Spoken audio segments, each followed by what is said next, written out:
नमस्कार, मैं प्रद्युमन जोशीला।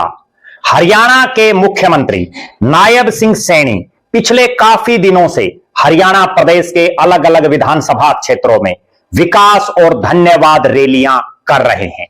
इसी सिलसिले में प्रदेश के अलग अलग इलाकों में उनकी रैलियों में कहीं उम्मीद से ज्यादा भीड़ आ रही है तो कहीं भीड़ उम्मीद से कम भी पहुंच रही है।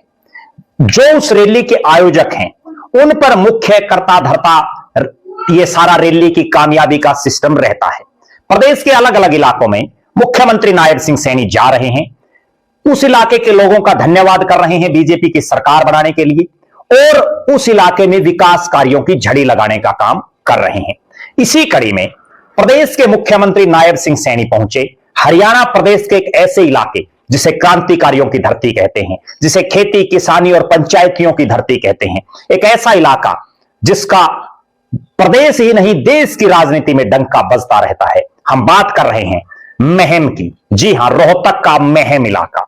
महम वो धरती जिसने बड़े बड़े नेताओं को राजनीति के शिखर पर भी पहुंचाया और बहुत बार ऐसा भी हुआ कि उन नेताओं को औंधे मुंह की भी इस इलाके में खानी पड़ी। अब 5 अप्रैल के दिन रोहतक में प्रदेश के मुख्यमंत्री नायब सिंह सैनी की विकास रैली होती है, महम विकास रैली। और आयोजक होते हैं राज्यसभा के उस समय के सांसद जो पूरे हो चुके हैं, रामचंद्र जांगड़ा। रामचंद्र जांगड़ा पिछले काफी दिनों से अपने विवादित बयानों के लिए अक्सर चर्चा में रहते हैं, चाहे किसान आंदोलन को लेकर के उनके बयान हो या अन्य अनेक मौकों पर इस तरह की उनकी भाषा शैली रही है जिससे एक बड़े वर्ग में उनके प्रति नाराजगी है। और चूंकि ये महम का इलाका खेती किसानी का इलाका है, खेती किसानी से जुड़े लोग यहां ज्यादातर रहते हैं, इसलिए इस रैली में उम्मीद से कम लोग पहुंचे और जो कुछ पहुंचे उनमें भी सबसे बड़ा रोल अगर किसी एक चेहरे का दिखाई दे रहा है, वो चेहरा है प्रदेश के 9.5 साल मुख्यमंत्री रहे, वर्तमान में केंद्रीय मंत्री मनोहर लाल खट्टर साहब के पैतृक गांव निंदाना। जी हां, निंदाना हल्के का बहुत बड़ा गांव। निंदाना गांव के एक नौजवान, नाम है नवनीत राठी। जी हां, नवनीत राठी निंदाना, जो फिलहाल चेयरमैन है ब्लॉक समिति महम के, बीजेपी के बड़े समर्पित कार्यकर्ता हैं, मुख्यमंत्री नायब सिंह सैनी की नीतियों को जन जन तक पहुंचाने का काम कर रहे हैं।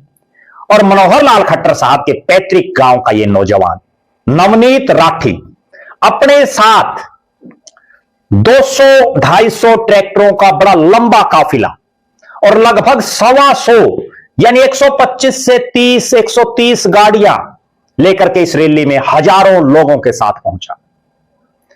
अगर नवनीत राठी निंदाना दमखम नहीं लगाता, अगर ब्लॉक समिति महम के चेयरमैन नवनीत राठी निंदाना अपने साथियों को लेकर के, बुजुर्गों को लेकर के, मातृशक्ति को लेकर के इस रैली में नहीं पहुंचते तो यह रैली अब तक की सबसे फ्लॉप रैली भी हो सकती थी। क्यों? क्योंकि रामचंद्र जांगड़ा का इस इलाके में कितना बड़ा कद है वो सबको पता है। भले ही बीजेपी ने बार बार हारने वाले रामचंद्र जांगड़ा को राज्यसभा में भेज दिया हो, लेकिन उसके बावजूद महम में जहां वो पहले भी हार चुके हैं, अब भी उनका कोई विशेष प्रभाव नहीं दिखाई दे रहा। कारण, राज्यसभा सांसद बनने के बाद बीजेपी ने यहां से टिकट दिया दीपक निवास हुड्डा को और बड़ी बुरी हार हुई दीपक निवास हुड्डा की। इससे अंदाजा लगाया जा सकता है कि रामचंद्र जांगड़ा का इस इलाके में खुद का कितना प्रभाव है। मनोहर लाल खट्टर साहब के पैतृक गांव निंदाना का नौजवान नवनीत राठी, जो लगातार पिछले काफी समय से इस इलाके में भारतीय जनता पार्टी को मजबूत करने में जुटे हुए हैं। नवनीत राठी के पिता रामदिया राठी का इस इलाके में एक बहुत बड़ा नाम है, बड़े प्रतिष्ठित परिवार से संबंध रखते हैं, इस इलाके के एक मजबूत पंचायती के तौर पर उनको जाना जाता है। और रामदिया राठी यहां से विधायक के प्रबल दावेदार भी रहे हैं, टिकट के बड़े प्रबल दावेदार वो रहे हैं। और रामदिया राठी का इस पूरे इलाके में, महम नहीं बल्कि पूरे रोहतक और आसपास के इलाके में अपना खुद का एक प्रभाव है। अपने पिता के नक्शे कदम पर चलते हुए नवनीत राठी जहां युवाओं को अपने साथ जोड़े हुए हैं, वहीं बुजुर्गों का आशीर्वाद भी लेकर के आगे बढ़ रहे हैं। और जिस तरह से महम की इस रैली में नवनीत राठी निंदाना भारी तादाद में ट्रैक्टरों और गाड़ियों के काफिले के साथ पहुंचे। उससे यह स्पष्ट हो गया कि मुहिम की रैली में जो कामयाबी का एक पैरामीटर है, उसमें एक बहुत बड़ा योगदान नवनीत राठी का रहा है। क्योंकि रामचंद्र जांगड़ा का इस पूरे इलाके में ही नहीं, हरियाणा प्रदेश में ही उनकी एक ऐसी छवि बन चुकी है। जिस तरह के वो बयानबाजी पिछले काफी समय से देते रहे हैं, चाहे वो किसान मूवमेंट के दौरान की बात हो या उसके बाद या उससे पहले, उससे लोग उनके साथ बड़ी तादाद में नहीं जुड़ पा रहे हैं। और यही एक कारण रहा कि मुहिम की इस रैली में बहुत बड़ी तादाद में लोग रामचंद्र जांगड़ा के बुलावे पर नहीं आए। और संभवतः मुख्यमंत्री नायब सिंह सैनी को भी इस बात का आभास हो गया होगा। इसीलिए सबके सामने है वो वीडियो वायरल, जिसमें रामचंद्र जांगड़ा मुख्यमंत्री को बार बार टोक रहे हैं और मुख्यमंत्री उनको कह रहे हैं कि आप बैठ जाइए, आप बैठ जाइए। इससे यह स्पष्ट जाहिर होता है, वरना मुख्यमंत्री बोले और राज्यसभा सांसद उनकी बात को एक एक शब्द टकटकी लगा करके सुनने चाहिए, अगर मजबूत नेता हो तो।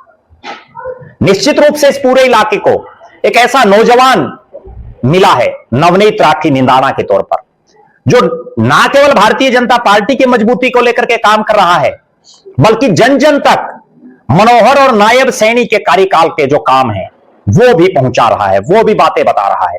मुहिम का एक ऐसा इलाका है जहां भारतीय जनता पार्टी को एक मजबूत प्रत्याशी की जरूरत है। आप सबको ध्यान होगा, 2024 के विधानसभा चुनाव के दौरान भी प्रदेश के मुख्यमंत्री नायब सिंह सैनी बार बार बोल रहे थे कि हमने शमशेर खरकड़ा को चुनाव लड़ाए, कामयाब नहीं हो पाए।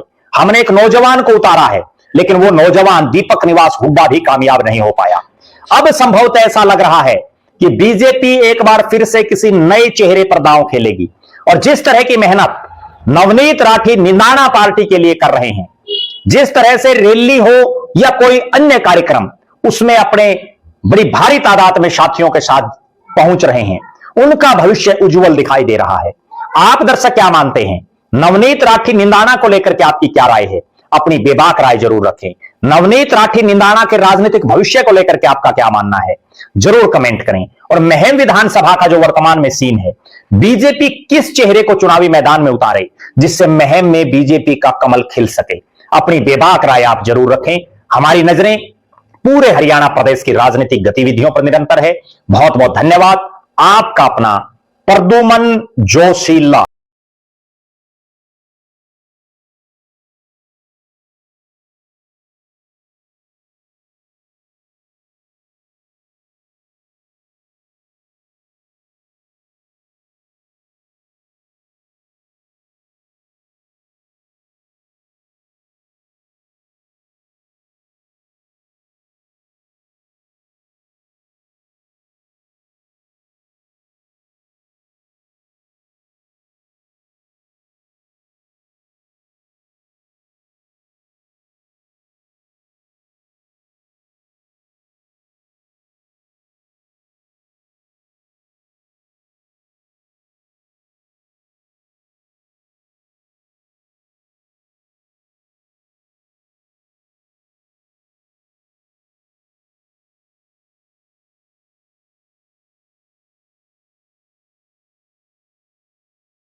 किधर आपका ऊपर ऊपर